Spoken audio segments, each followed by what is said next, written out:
안녕하세요, 커피 애호가 여러분. 아침에 갓 내린 커피를 한 모금 마신다고 상상해보세요.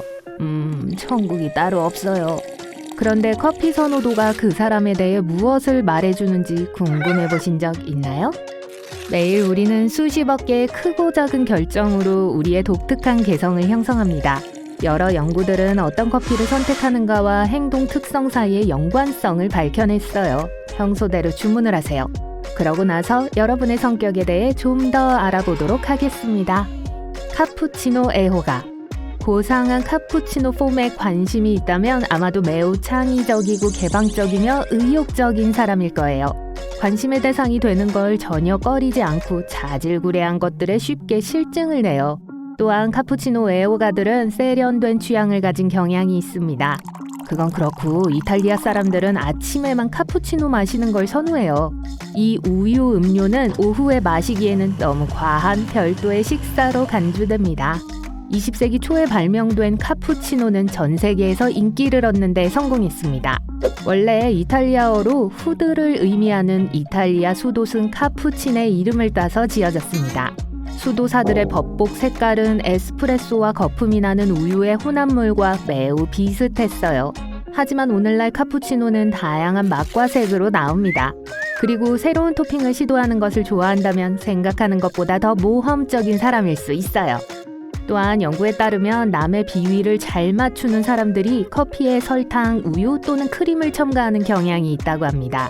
만약 여러분이 항상 다른 사람들의 요구와 계획에 휘둘린다면 대담한 블랙커피로 바꾸고 무슨 일이 일어나는지 보세요. 블랙커피 애호가.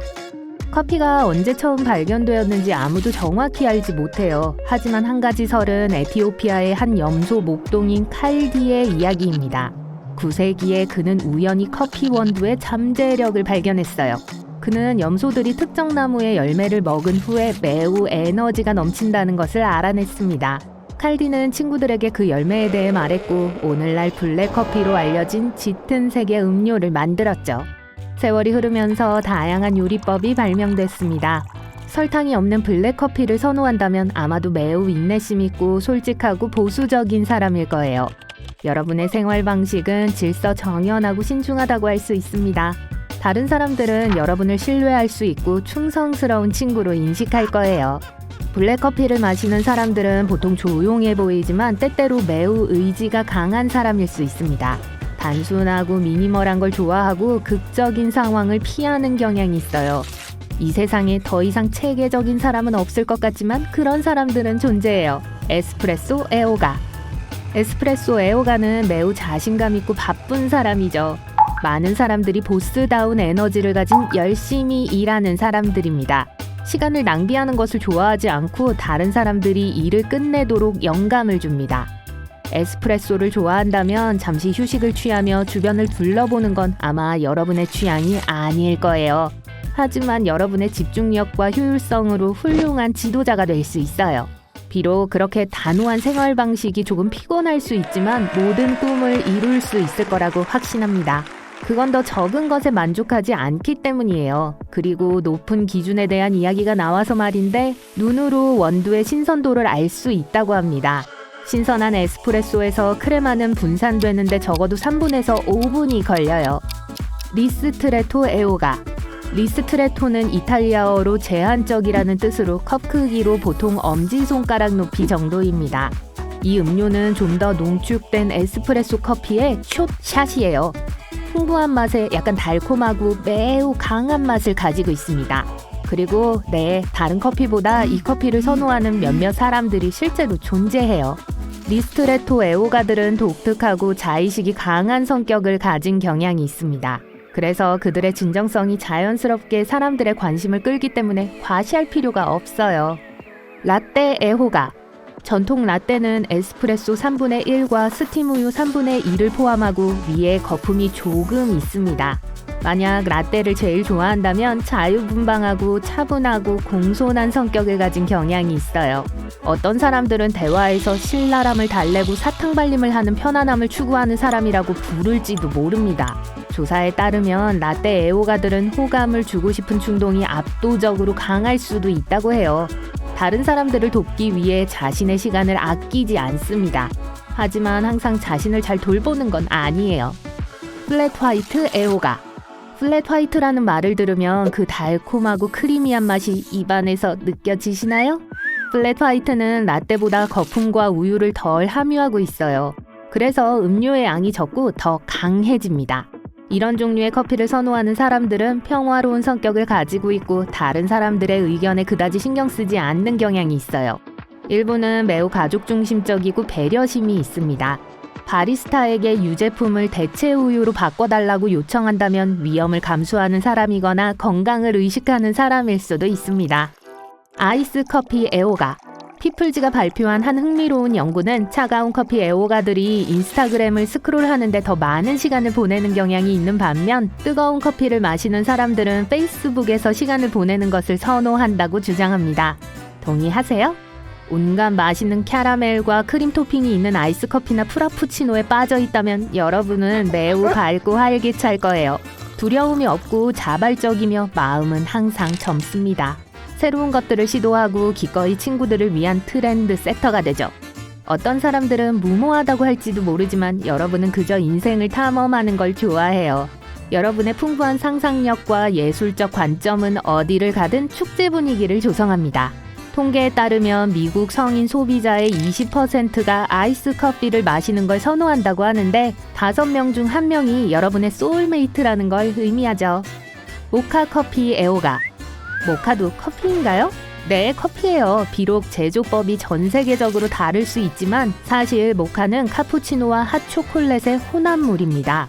모카는 에스프레소, 따뜻한 우유, 그리고 카푸치노처럼 많은 거품이 있어요. 초콜릿 가루, 시럽 또는 녹인 초콜릿도 들어있죠. 그래서 모카를 좋아한다는 건 카푸치노 애호가들의 모든 행동 특성을 지니고 있다는 걸 의미하죠. 하지만 밀크 초콜릿 팬들은 친절하고 상냥하고 로맨틱한 성격으로 알려져 있어요. 정직과 헌신을 중요시합니다.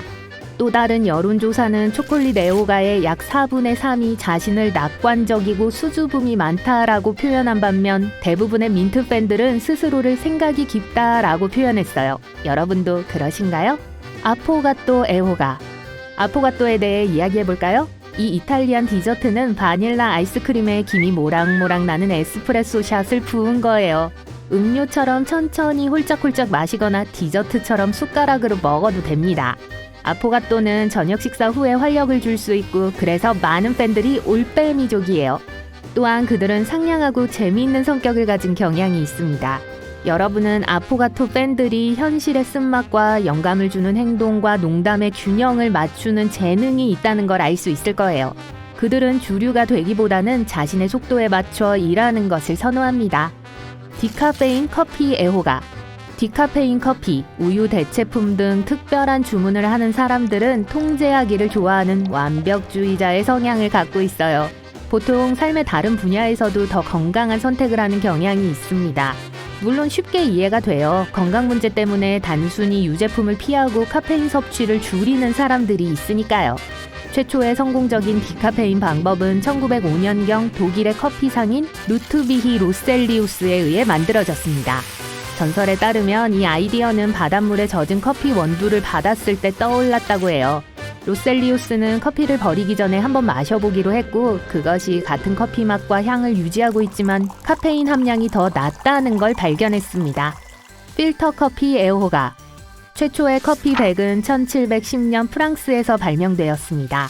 간 커피가 든 직물 봉지를 찻주전자에 넣고 끓는 물을 부었어요. 강한 맛이 날 때까지 우려냈습니다. 이 간단한 방법은 요즘 커피숍에서 인기가 많은 현대 드립커피 메이커의 기원이에요. 천천히 우려낸 완벽한 필터 커피 한 잔을 만드는 데는 많은 시간과 인내심이 필요합니다. 그렇기 때문에 이 음료는 인내심이 있고 분별력이 있고 신뢰할 수 있는 사람들 사이에서 인기가 있어요. 친구들이 공정하고 실용적인 조언을 얻기 위해 이 사람들을 찾습니다. 필터 커피를 선호한다면 아마도 무모한 행동을 피하고 항상 다른 사람들이 잘 살 수 있도록 돕는 사람일 거예요. 인스턴트 커피 애호가. 인스턴트 커피는 1890년 뉴질랜드에서 처음 특허를 받았습니다. 그 후 꽤 빠르게 세계적인 인기를 얻었죠. 오늘날 일부 요리사들은 소스 맛의 균형을 맞추기 위해 볼로네즈 파스타에 커피를 첨가하기도 합니다. 조사에 따르면 인스턴트 커피 애호가들은 현재에 충실하고 장기적인 계획을 피하고 자신의 행복을 우선시하며 다른 사람들보다 일을 더 미루는 경향이 있다고 해요. 하지만 나쁜 거라고 생각하지 마세요. 많은 경우 이런 게으름은 더 큰 그림을 더 명확하게 볼 수 있도록 도와주죠. 또한 인스턴트 커피에 대한 선호도는 실용성 때문이기도 해요. 어떤 나라에서는 인스턴트 커피가 더 구하기 쉽고 훨씬 더 저렴합니다. 전 세계에서 어느 나라가 커피를 가장 많이 마실까요? 혹시 아세요? 핀란드예요. 핀란드의 연간 커피 소비량은 1인당 12kg에 달합니다. 평균적으로 핀란드 사람은 하루에 4잔 정도 마신다는 뜻이죠.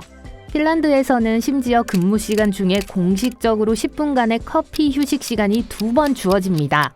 노르웨이 사람들은 하루에 평균 3잔 이상의 커피를 마시고 2위를 차지하고 있어요. 노르웨이의 커피 소비량은 연간 10kg에 달합니다. 노르웨이에는 커피숍이 많이 있어요. 그리고 커피숍은 주로 사교를 위한 장소지 일을 하거나 테이크아웃을 하는 장소가 아닙니다. 세 번째는 어디일까요? 아이슬란드예요.